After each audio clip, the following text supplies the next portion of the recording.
do you want to know when you're going to die or not? We can predict death with a 92% accuracy within a 5-year time period. So I can tell you what zip code you've lived in. I can tell you how many PFAS chemicals you've been exposed to. I can tell you generally what you're eating. Ryan Smith, founder of TruDiagnostic, is a pioneer in epigenetic testing. From predicting death with 92% accuracy to mapping the biological age of your organs to revealing how your lifestyle rewrites your DNA. We've been recommending lithium as a supplement for quite a while. Lithium can reverse Alzheimer's. In the one study that we did, over 60% reductions in C-reactive protein and inflammatory markers. Are you now at that stage where you can literally customize the lifestyle advices to prolong health? I would say that we're... Welcome to a new episode of Hack You, the podcast. Today's guest is Ryan Smith, the founder of TruDiagnostics and one of the world's leading voices in epigenetic testing and biological age research. He's at the forefront of using DNA methylation and other cutting-edge biomarkers to help us understand not just how long we've lived, but how well we're aging, and what we can actually do about it. In this episode, we get into the real science behind biological age versus chronological age, what your epigenome can reveal about your future, and how a drop of blood might change how we think about health and forever. Now, the things that I enjoyed about this episode is there's true and tested methods, and there's a lot of things and a lot of noise. With biological age research and testing, we can understand what actually impacts you. And we're so close, thanks to AI, thanks to all the data points, to really customize to each individual what necessary steps they need to take, what actions they have to implement in the daily routine to improve their biological age. We believe the future will be much healthier, and we'll have the tools to really effectively live a better life. Ryan Smith, welcome to Hack You, the podcast. Yeah, thanks so much for having me. Excited to be here. Absolute pleasure, man. The first time we spoke was a little bit around 6 months ago, and I was really awestruck by all the things that you built in the past and what you're building right now. And obviously, with TruDiagnostics, everything around biological age and how we can predict health outcomes and our health span and lifespan. What made you become interested in it, and why are you so passionate about this direction? Yeah, longevity is sort of having its moment right now, and I feel sort of lucky to have ridden this wave. For me, I was a biochemistry undergrad. I went to medical school, but after my first 2 years of schooling, I got to the clinical portion in my third year and just absolutely hated it. And so I made the very stupid financial decision at the time to just quit, and then turn to sort of the entrepreneur. And we created basically a compounding pharmacy that specialized in peptides. So now a lot of people are familiar with peptides, but at the time, almost no one was. And we brought a lot of these peptides to market. So a lot of the peptides that most people are using and know about. And so we just sort of hit a niche. We were the fourth fastest growing company in healthcare in the US, but we always knew the lack of data on some of these products would always be, maybe one of our biggest weaknesses as a business. And so I was always looking for ways to validate these products, but unfortunately we didn't have time for, double-blind randomized placebo-controlled trials over the course of 40 years to see how they're impacting lifespan. So I was always looking for ways to measure or predict, surrogate outcomes like death or disease. And that's really when I learned about these biological clocks, particularly these epigenetic biological clocks. And I thought they could really help give us information about what's working and what's not within this sort of preventive medicine space. And so I got really, really excited about them. Ended up selling the business in 2020 to create TruDiagnostic. And so now, 5 years later, we are probably the largest, I would say, test provider of biological age. We've published now over 85 different studies on biological aging clocks and interventions which might affect biological aging. And my passion has just grown along with the business. The more I find out, I think the more excited I get, and I think the possibilities and applications for how this can help health are really endless. When you talk about epigenetics, can we first, for the audience, what exactly is epigenetic testing and how does it differ from genetic testing, so we have that baseline? Yeah, absolutely. Epi stands for sort of above, and, genetics obviously is the genome. And so these are changes that are not actually happening to the sequence of your DNA, right? That's a test you might take, like a 23andMe, once in a lifetime, right? Your genomics is stagnant, never changes. But, our liver, our brain, our skin, they all have the same DNA sequence, right? They're all identical. But they obviously behave very, very differently. You want your heart to behave like a heart and your lungs to behave like your lungs. And the way that it does this is by what genes are actually turned on and turned off. And so that's really what we're reading, the on and off switches of every gene. And we're reading it necessarily with our testing within the blood. And we're basically looking at these patterns and trying to read them. We're trying to create sort of the Rosetta Stone of understanding these different marks which modulate gene activity. The interesting thing, I did the test with you guys, and it's just a single drop of blood. When you do that little and you get so much data, almost like, how does this work? Why do you need so little data points from me to get so much information? Yeah, well, generally, it might seem like a small sample, but it's still a lot of data. What we're actually doing is extracting your DNA, and then at your DNA, for every strand of DNA, there are 29 million different spots that can become methylated, and that's really what we're looking at is DNA methylation. Sort of these small chemical tags that attach to the cytosines on your DNA, and generally, the more methylation there is, then the less your gene is transcribed or active. So it's sort of like the off switch is what we're measuring. And so even though it seems like a small sample, the great thing about DNA is how much information can actually be stored on such a little sort of quantity. And so that's really what we're looking at. We're looking at right around now 1.3 million sites every time we would do a test. So we're getting 1.3 million data points. And so that's obviously a lot. But you're right. It's even for us, it's been surprising just how much information we can tell from such a little sample. So the DNA methylation, so the more there is, the more insights we have, or the more, what can you just describe that part more? How does it impact the lifespan or the health of the person? Yeah. Yeah, well, so generally, the more methylation, the less that gene is active. But that is not necessarily a good or a bad thing, right? I always like to use the case of, tumor suppressor genes, right? These are genes that suppress tumors from forming. You probably wouldn't want that very methylated because you want it to be active. You want to make sure that we're suppressing as cancer as much as possible. And vice versa, there are oncogenes, genes that cause cancer, that we probably want to be very methylated. So unfortunately, it becomes very, very complicated very quickly. More methylation is not good or bad. What we try and do is just find patterns. And so what we'll do, for instance, is in the case of aging, is we'll take a look at people who have bad outcomes early, right? People who are super unhealthy, maybe in their 50s or 60s, and maybe pass away early. We'll look at what genes they have in common, and or what methylation expressions they have in common, and then vice versa. We'll look at people who are over 100 years of age, and we'll look at sort of what they have that is unique in common. And that's how we sort of create these algorithms. Is we train it to outcomes or phenotypes of health, and these algorithms can be trained to almost any phenotype. Mortality is certainly the most common one, right? Trying to predict how long people can age. And our algorithms are incredibly good there. I mean, it sounds very scientific or it's very sci-fi, but we can predict death with a 92% accuracy within a 5-year time period. So we can predict death really, really accurately. We published that in a study with Harvard. It's our omic age clock. And even that was now 3 years ago. Our predictions now are even better, which is pretty incredible. We just haven't published it yet. And so the ability to predict these outcomes is becoming quite precise with all of this data. So, okay, first of all, there's this age-old question. Do you want to know when you're going to die or not? And there's like a 50-50 split between people if they want to know exactly so they can live it out or not because they don't want to be pressured by that. But do I understand correctly? It will give you the expected age based on your current health status. You then give them, correct. You're given the tools to improve upon how to improve how prolonged.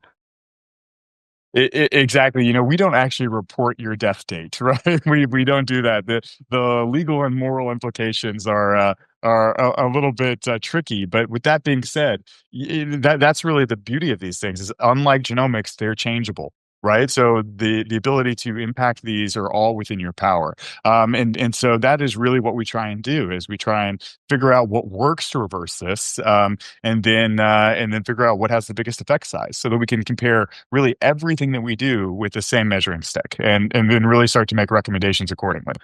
So we're now at the stage where I think everybody understands that your biological age is more predictive of your health span and lifespan than your birth age. I think we got that understanding.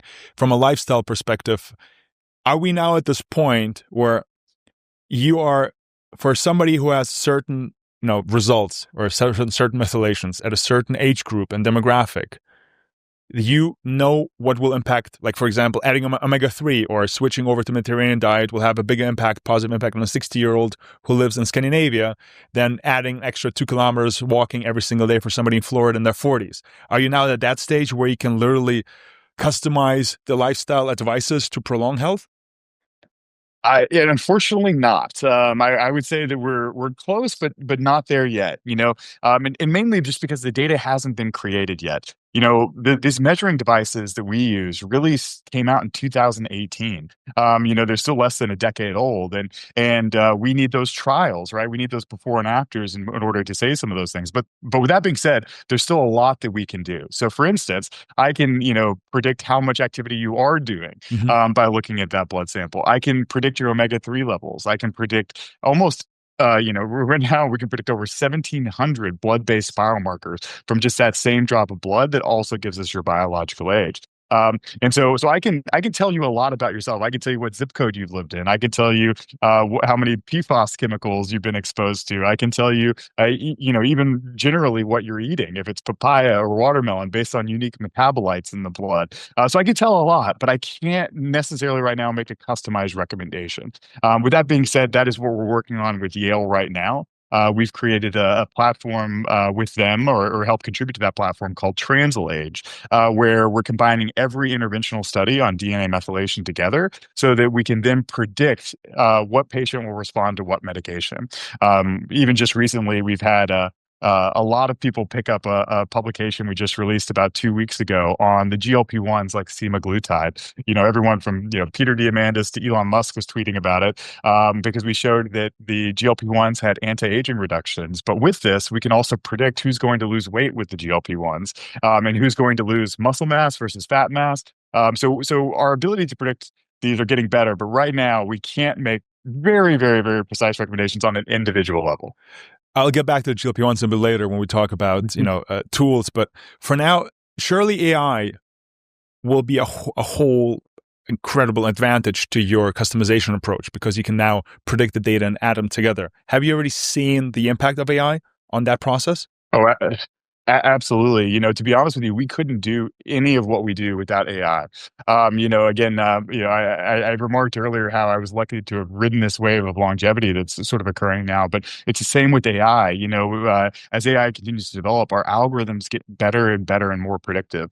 Again, we're working with massive data sets. We're working with, tens of thousands to hundreds of thousands of patients, each of whom are getting over 1 million different data points. And so that data is just not able to be handled by a typical human. We really have to use these AI approaches and machine learning to create these algorithms. And now with these LLMs, being able to interpret that data has become a lot easier as well. I think everyone's probably seen how some of these LLMs can outperform doctors, and it's really the same thing. If we can feed them more data, they can actually comprehend that for better insights, and we're certainly seeing that now. So when you do the testing, you get all this information. So I as a client, I will receive this information. And my obviously idea is I want to improve my biological age. And we see this right now. Everybody's sharing their biological ages on different platforms, whatever they're using, what devices they're using. How often can you do the test to see real impact from your lifestyle changes? Yeah, well, there is a bit of variation even on a day-to-day basis. There was actually just a study published a few weeks ago that showed in the the Bundesliga soccer league, people who they measured the day after they had reductions in biological age, but only for a 24-hour period. And that's not something we want to see. It might have been a cool thing to see that exercise, and particularly high intensity exercise, is helpful for aging. But that variation is actually not the most helpful for us, because what we want to see is trends that are consistent and leading to impactful change. And so we traditionally don't recommend testing more than every 3 months. At that point in time, you can get a really good trajectory, and you reduce any of that day-to-day variation that could be really confounding. We've done studies, with that being said, in with hyperbaric oxygen over the course of 2 weeks. We've done vegan versus omnivore diets with Stanford over the course of 8 weeks, and so they can change more rapidly. But on an individual basis, we wouldn't recommend testing more than once every 3 months. I think that comes a part where the audience is waking up and saying, hey, what diet is best for healthy aging? What did you guys see so far? Yeah, so we've actually compared 10, now actually, I think 12 different diet types, everything from intermittent fasting to, time restricted eating to, green Mediterranean diets, vegan. We've done omnivore. We've done a lot of other sort of, typical American diets. And although vegan looked really positive in our study, the one that is best across all of these different biological clocks actually tends to be the green Mediterranean diet, a diet that is Mediterranean based, but a little bit more plant based as well. So that one across the board has really good effects, and generally is the best diet that we've looked at thus far. But it still has animal source, so it still has animal protein. It does. Okay, so absolutely, yeah, but a lot of those polyphenols that occur, within a lot of those other sort of plant-based foods, particularly olives and other things, tend to look really good as well. Is olive oil one of the key components? Are we finally there to be sure about that, to make that statement? I think so. Any of the Mediterranean diets do quite well, across the board. And so I think that certainly, the one thing we know for certain is whole foods, right? Just eating, natural foods, not foods that have been processed. That is a huge component. But I think olive oil tends to be better, in terms of healthy fats than almost any other alternative. Quick one, when you speak about diet and biological age, do I understand correctly that biological age, is it overall, or can you also do biological age per organ in your body? It's a good question, and up until recently, you couldn't do biological age for each organ. However, recently, again, the same group that we're doing a lot of these interventional trials with Yale, we created Symphony Age, which gives you the age of 11 different organ systems. And so now we are able to, on an organ-specific basis, give you relative ages. And this is really, really important because people age differently, right? A smoker, for instance, is going to have a high lung age versus someone who maybe is overweight has a high metabolic age.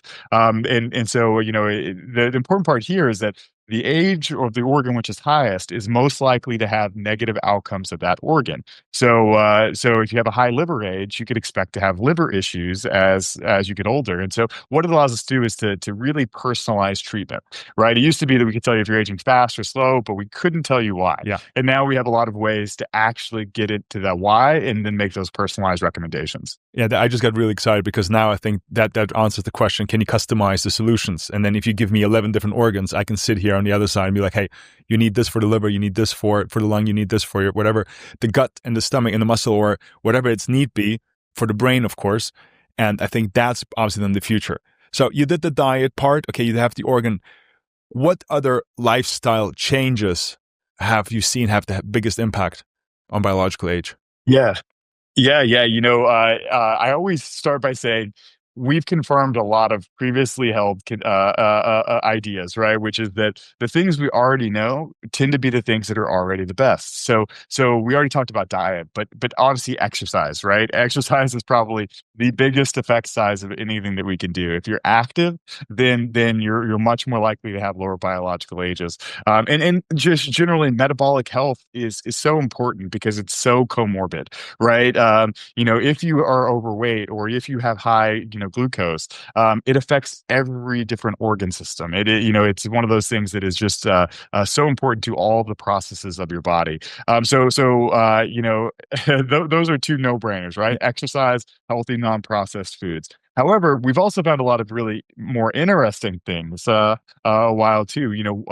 Just this past few days, there's been a lot about lithium. Lithium reducing Alzheimer's risk. There was a really, really exciting article that was published. It even shows that lithium can reverse Alzheimer's, which is really, really cool. But we've been talking about lithium forever.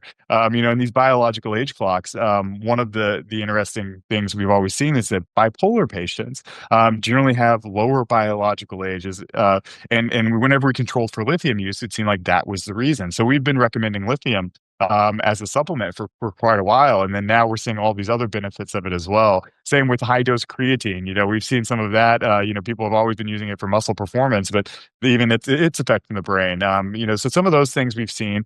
In terms of interventions, one of the biggest effect sizes we've seen across all of the interventions is hyperbaric oxygen. The particularly high pressure, 2 atmosphere hyperbaric oxygen has been really, really exciting. And vice versa, we found some things that are maybe not as good as what we originally anticipated. We've done now some trials on umbilical stem cells and really have seen not a lot of change across the board. And so some things have been really surprising, other in a good way. Some have been surprising in a bad way. But again, that's why we're doing this, is to hold a consistent measuring stick across all of these interventions. One of them that was surprising, got a lot of press, was Tadalafil and its impact on longevity. And can you share a little bit more? Because Tadalafil, to the audience, is Cialis, and most people know it for erectile dysfunction support. In this case, though, it was shown, I think, over 300,000 participants on a quite decade-long studies that has impact on longevity. Yeah. This is not something I have epigenetic data on, but even whenever we had the pharmacy, I had a presentation which was all of the additional benefits of Tadalafil and PDE5 inhibitors. And it's one of my favorite presentations because it is labeled as an erectile dysfunction drug, but it does so much more than that. There are studies that show it reverses Alzheimer's risk. There's studies that show that it reverses metabolic syndrome. There's studies that say it helps performance and repair and recovery and athletic performance. There are studies that show just how great it is in a multitude of different conditions. And so I'll take 5 milligrams of Tadalafil on a daily basis. I recommend it for just about anyone. The interesting parts is that in the studies in animals, mice in particular, is it has a sex-specific effect. It tends to help men, but not in women. So I think that's an interesting effect as well. And so curious to see how that plays out within human studies. There's still some good data in PDE5 inhibitors in women across the board, but I think that maybe the longevity effect might be specific to men. Speaking of that, do women age differently than men? Do we see that? Oh, certainly. There's a sort of a famous study. It's not an epigenetic study, but it's a sort of another multi-omic study, which shows that aging traditionally happens in unevenly throughout lifespan. We tend to age in two big points of our lifetime. One is in sort of our late 30s, early 40s, and the other one is sort of in our early 60s, where those tends to happen the most. And obviously, with menopause, that is a huge change. That happens, a lot more precipitously than our andropause that happens with men, which is a much more gradual process. So women just also generally age better. We all know the women tend to age longer, and actually we see that across the board. Women on average, I think, are 4.5 years, have a 4.5 years longer lifespan. And with these epigenetic clocks, on average, women are around, I think, 4.1 years, younger than men at the same chronological age on average. And so the good news is that I think with lifespan matches what we would expect these epigenetic clocks, but menopause is really the one thing that has the biggest effect on women's health, but also the number of pregnancies. The number of pregnancies tends to increase the rate of aging. And so that is sort of a commonly held belief across the board. You mean it slows down aging or it expedites aging? Unfortunately, it expedites. One of our algorithms is called the Dunedin pace. It is a rate of aging. So how fast are you aging right at this moment? It was developed with Duke, and it's probably one of the most, if not the most, validated epigenetic clock. And continuously, we see epigenetic ages greatly increase in terms of pregnancy. We see people aging at a 1.3 to 1.4 pace, which means that for every one chronological year, they're aging 1.3 years. And we see this not just with the pace of aging, but overall biological aging as well in terms of trends. And so it's not something that most women want to hear, but unfortunately, something we see. We've even been able to suggest that people might be pregnant based on their biological ages even before they knew. Now, the reason why I was asking is because I've read a research recently that men who had children later in their life, 35, 40 plus, tend to live longer, which kind of makes sense, obviously, if somebody to care for it. So I thought maybe there's also something similar there, but apparently not. Yeah. By the way, genetic... Well, yeah, go ahead. So I just wanted to mention that brings up a whole nother component, which is really, really important. It's one that I've discounted my entire life, but the psychological status of an individual has a great impact on their longevity. The number of close relationships, for instance, is one of those factors that has a major impact. Even self-rated stress is one of those things that has a major impact. So the psychological status of even, raising children, having someone that's close to you, having someone to care for, it certainly plays an impact. Family-wise speaking, so genetic correlations, do family members age similarly, or is that completely separate of each other? Well, I think there's two questions here. One is how much of aging is genomically related, and then but with families, we're talking about more than just a genomic relationship. We're also talking about an environmental relationship, right? Yeah. Staying in the same house, generally eating the same things. And so for families, we certainly see bigger patterns. But if we just look at what we call heritability analysis, just the genomic proportion, it looks like right around 30% of this aging variation is genomic, which means that the large majority, right, 70%, is still on an individual basis. Very interesting. Now comes the part where everybody has an opinion on, and it's about what's the best longevity stack. And I know we're going to go into peptides at a later point, but let's start first from a supplementation perspective. There's a lot of talk about NMN, and there's a lot of talk about anything else, out there in terms of what you can add to a daily stack from a supplement point of view. Do you have already research that shows that those ingredients are helping? Are we at the stage yet? Well, yeah. We have these things called epigenetic biomarker proxies, and these are how we're actually using epigenetics to predict blood-based biomarkers. And some of those blood-based biomarkers are NAD products. And so what we can actually do is correlate overall biological aging to NAD-specific biomarkers. And so actually one of the first things we did whenever we did this is we looked within our cohort. And our cohort is really, really large, now over 100,000, 150,000 individuals. But we looked at people who were taking NMN versus people who were taking nicotinamide riboside, right? The age-old question of which is the better supplement. We were really, really surprised by the results, which is that people who were taking NR saw increases in all of the downstream NAD pathways. We saw increases in 1-methylnicotinamide. We saw even, unfortunately, some of the bad NAD metabolites, like 2-PY and 4-PY, which can actually be bad for your liver and kidneys. Those were also going up. But on the other hand, with NMN, we only saw increases in one product, which was nicotinamide. And we think the reason for that is that NMN really needs to be converted to another product before it can enter the cell. In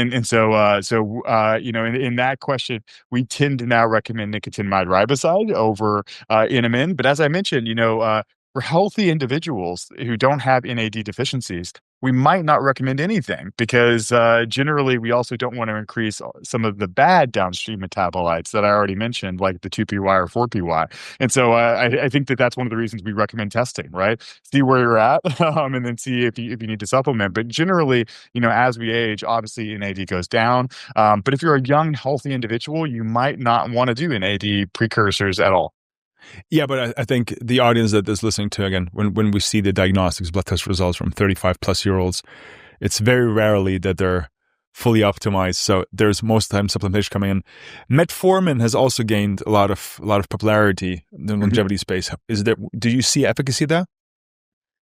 So yes, we do. I would say though that the effect size tends to be relatively small. We actually have an amazing study in HIV individuals where metformin really helps almost every single organ system in symphony age. That clock I mentioned. It looks almost overwhelmingly positive. But in healthy individuals, we see, again, a very, very small effect size. It really, a lot of people talk about the insulin sensitivity effects of metformin. A lot of people talk about, its ability to inhibit complex 1 of the mitochondria, which helps increase mitochondrial health. And then other people talk about, even now, we know it has brain-specific effects as well. And so I think that it has a lot of mechanisms which are really great for longevity, but it might not be the strongest of all the different interventions, but it's also extremely inexpensive. And so it might be one of those things at a population level scale looks really positive. But I think that for most individuals in our cohort who are healthy, its effect size is modest. Good. So now let's move on to the stronger ones then. So if we took up the baseline. So what do we have that might be also not just in the pill form or injection form or in peptide form or bioregulator that would be the next level above metformin? Yeah. Yeah, so I think here I'm going to take some liberties and go beyond. I think controlled studies Please that we've do. seen. Please Right? do. Yes. I want to maybe speculate a little bit more on what we're seeing. In a handful of patients that is not controlled, which looks super exciting. One of my favorite things is what they call these SGLT2 inhibitors, especially for men. This is one of those things that also has some sex-specific effects, but these are basically, your kidneys have been evolved to never lose glucose, right? Energy with glucose is so important as we've, evolved, right? You never know when your next meal will come, some of those things. But now, most of us have too much glucose, right? And so what these SGLT2 inhibitors do is they make your kidneys permeable to glucose. So you sort of just pee out the extra glucose. It's only about 50 calories a day of total glucose excretion. But with that being said, the data here looks really, really good across the board. People might know this under the trade name Jardiance. It's really, really popular. But the empagliflozin and the canagliflozin, in animal trials, they have shown to increase longevity. And I think some of the initial data that we have looks really, really positive. So A, that's because it's tied to less glucose spikes, and B, you're going to start using fat storage quicker for energy. Is that the reason for that?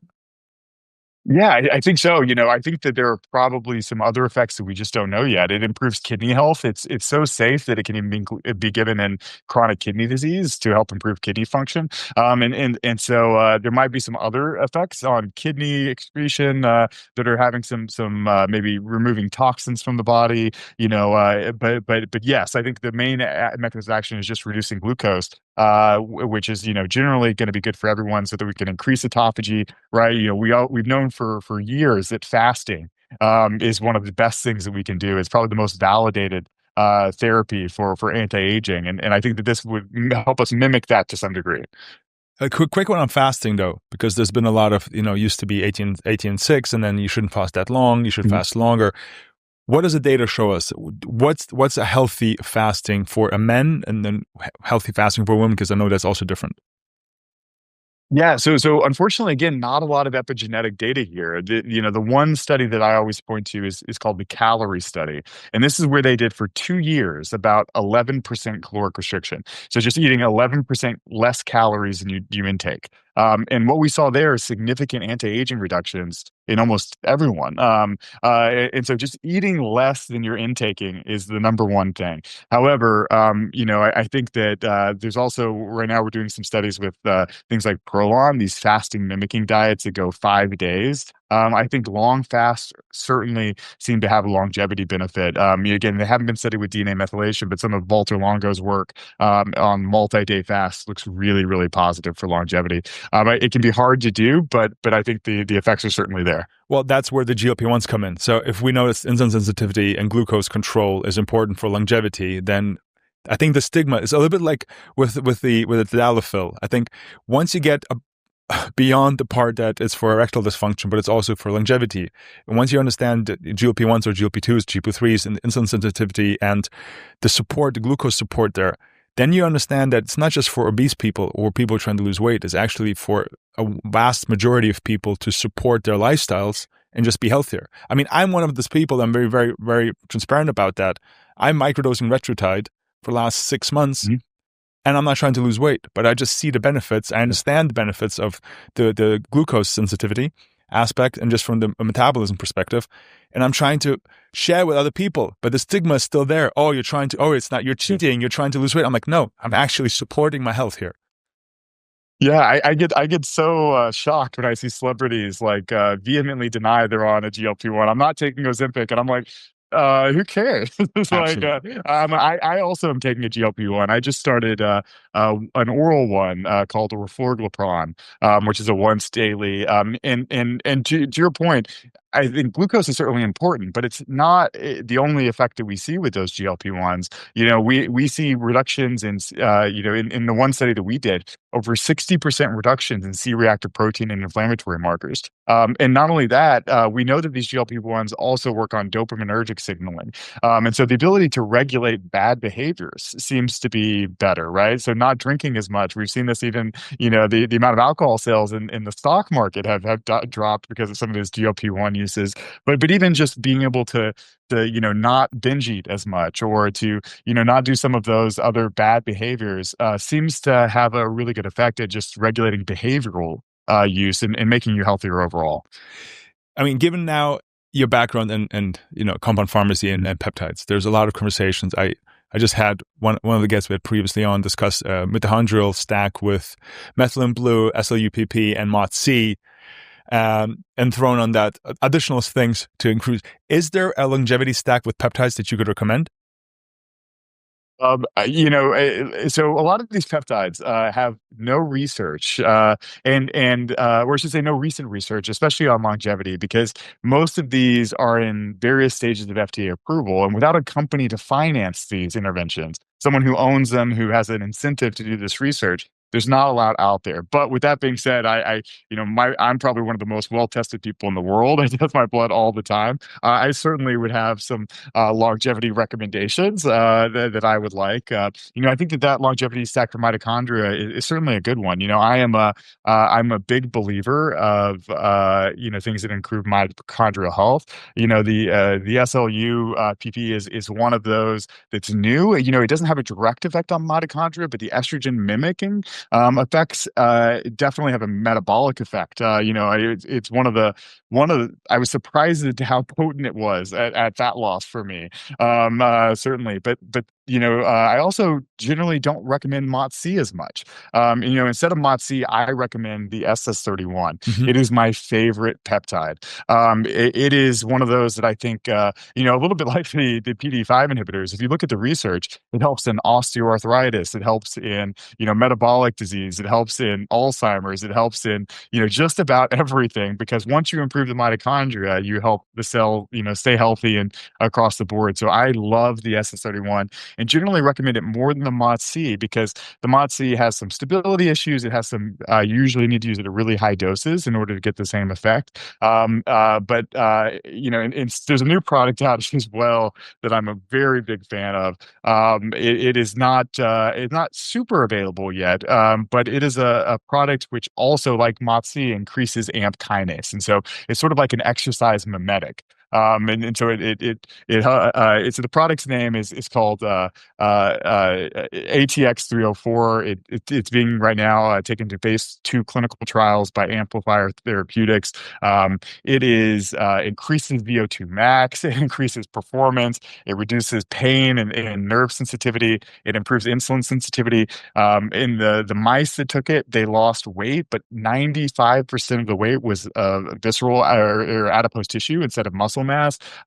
It is one of those that I think will have an exceptional effect on longevity going forward. And so I really like the ATX 304. It also goes by the name OS01. So the SS31, those are two of my favorites that I would recommend for just about anyone. Absolutely. SS31 is, I call them, it makes everything else work better. That's like when people ask me what it does. I think you touched also on the point that, talking about longevity, I think, of course, obesity and being overweight has a direct impact on your longevity here. If you move away from the peptides, I think you already mentioned that from a stem cells injection perspective, we don't see the data yet. Exosomes, anything in that regard, that we should plasma exchange, all those kind of things. Are we still early here, or do we have some data already? Yeah, So therapeutic plasma exchange has two studies. One showed no biological age change. The other one showed pretty great biological age change. But the one that didn't show it had a much lower amount of plasma that was actually exchanged, only 600 milliliters versus almost 3 liters in the other. Yeah. And so I think that I think therapeutic plasma exchange certainly works. I think that being able to remove some of these really bad things from your blood system, but also just improving your immune health. Your immune health is so important for everything that we do. I think that certainly looks great. So I think that actually has a good amount of data to suggest that it looks really positive. We also have some relatively, I would say, smaller data sets showing that umbilical plasma or young plasma tends to be very good as well. That research started at Berkeley, with the sort of the heterochronic parabiosis, where they tied the young mouse to the old mouse and vice versa. And the old mouse got younger, but the young mouse got older, right? And it sort of shows that there might be something in our blood as we age that contributes to the aging process, and vice versa, something in our blood at a younger age, which helps, keep us younger. And so I think that the data is really new there, but it does look good. The regulatory aspect of that is unlikely to ever get approved, and so I get more excited for therapeutic plasma exchange than I do for young plasma. And then for exosomes, we've done 2 studies on exosomes. Neither have been published yet, and again, very different results. For some exosomes, we see really good results. For some exosomes, we see not as good results. And so I think across the board, exosomes might have differential effects depending on how they're purified and what cell types they're coming from, and some of those other features. But I certainly think that all of those sort of technologies about transplant, particularly from younger individuals, do look promising. I mean, yeah, it's the young individual part. I think you can't. I have people in my life who would never try a peptide. They consider everything TRT for them is like heroin. But they're like, well, when my child is old enough, I'm going to get their blood. Like they're just thinking about the plasma infusion part. It just seems almost too good to be true, and everybody's like waiting for the next steps there. I think we covered a lot of spectrum here. So if we go back and then from the baseline perspective, I want to improve my biological age. Exercise. Let's start with exercise. When we speak of exercise, just for the audience, we're not talking about 5 times a week in the gym. Exercise is what, 7,000-8,000 steps a day, and then Yeah, even the newest data just a couple week ago came out showing that at least 4,500 steps a day is even a 30% reduction in mortality risk. So it doesn't have to be a crazy amount, but stay active, right? Even these little things like doing air squats or a walk after your meal to help your insulin drive that glucose into your muscles, and other things play a major impact. But I would say strength training with cardiovascular training, that combination is just unbeatable. Okay. Speaking of exercise, I had Dr. Dave Rabin here on the podcast last week. He said if men ejaculate once every 7 days, they reduce their the risk for heart failure by 50%. Interesting. I have not heard that before. So I know that was one of the things that I was just sitting there. I'm like, that's great data to know. I wonder how they tested that. But I just wanted to add that there's research out there basically saying that exercise is not just exercise to walking. Exercise is 24/7 exercise. And it's just interesting. Well, and we did an analysis for Valentine's Day where we sent out a little bit of a survey. It's probably no surprise that sex frequency was greatly related to biological age. Absolutely. Speaking about sex frequency, let's talk about sleep. What's the sleeping patterns that we see have the biggest impact? Oh, so this is super interesting to me, because what we generally see is it's not how much sleep you get that plays the biggest impact. It's the number of insomnia related symptoms. So it's sort of that quality of sleep. But again, generally, if we're doing a big metadata analysis, somewhere between 6 to 8 hours of sleep tends to look like the best. But also, again, reducing the insomnia symptoms. So waking up in the middle of the night, making sure you have a good circadian rhythm and it's a consistent pattern. Those things are also super important in addition to the total number of hours. Awesome. So we got the exercise, we got the sleep, we have an understanding in terms of sex frequency and impact longevity. Now, from a diet perspective, we discussed the green Mediterranean diet. Supplements, we're talking about rapamycin first and foremost. NMN has its place, metformin has its place, but that's kind of like that's the supplements we'd look to integrate in that ranked.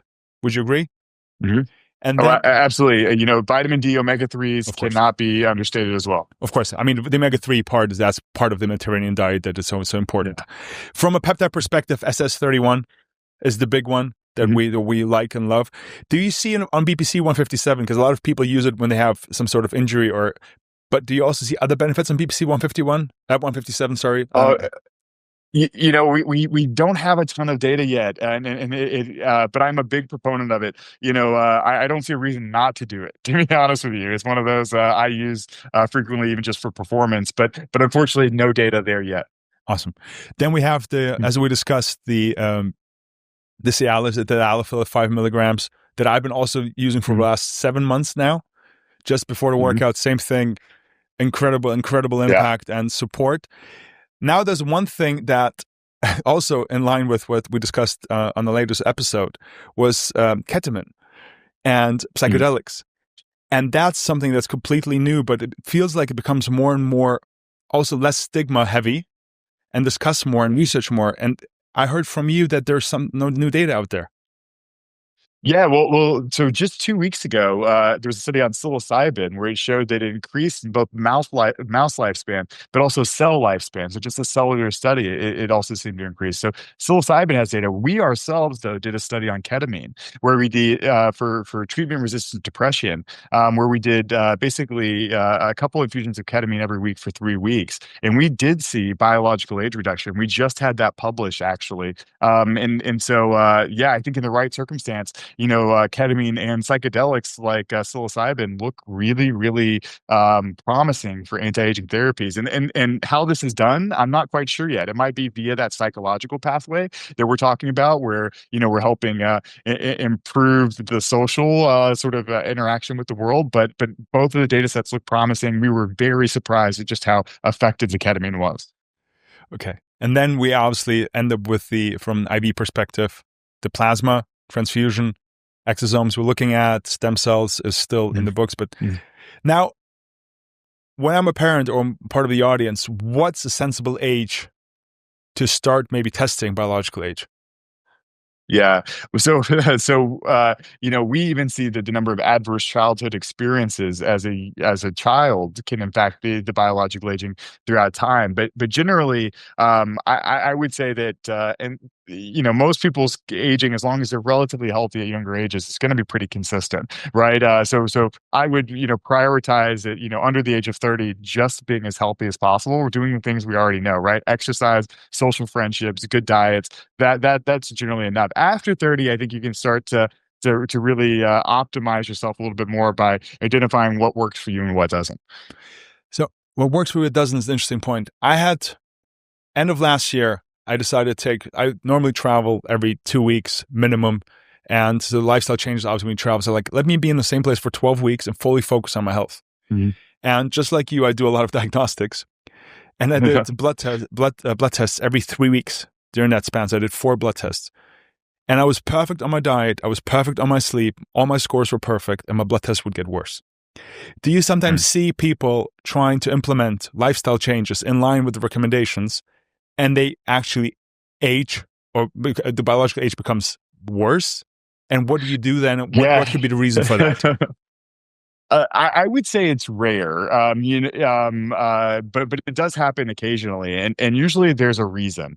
There's usually something that is happening that is, I would say different, and the reason for this is that most of the things that we still recommend are tried and true recommendations, right? These are things that have been proven out in multiple studies over hundreds of thousands of individuals. But for some of the more exotic things, like for instance, even NAD therapies, like NR, NMN, like people have different responses to that than you might traditionally expect. And so the things that are a little bit less validated, all the time we see that. And some people will come to me and say, hey, I'm taking growth hormone secretagogues. I've lost all this weight. Why am I not getting younger? And those are sometimes, I think, more indicative of your personal response than, an overall sort of association that we might see with health. Yeah, it's a very good point. There's a lot of people do a lot of things that they think are helpful, and the body just doesn't react. Not all bodies react the same way to the things. And NAD plus is one of those things where I've heard everything. Great, incredible response, no response at all, bad response to it.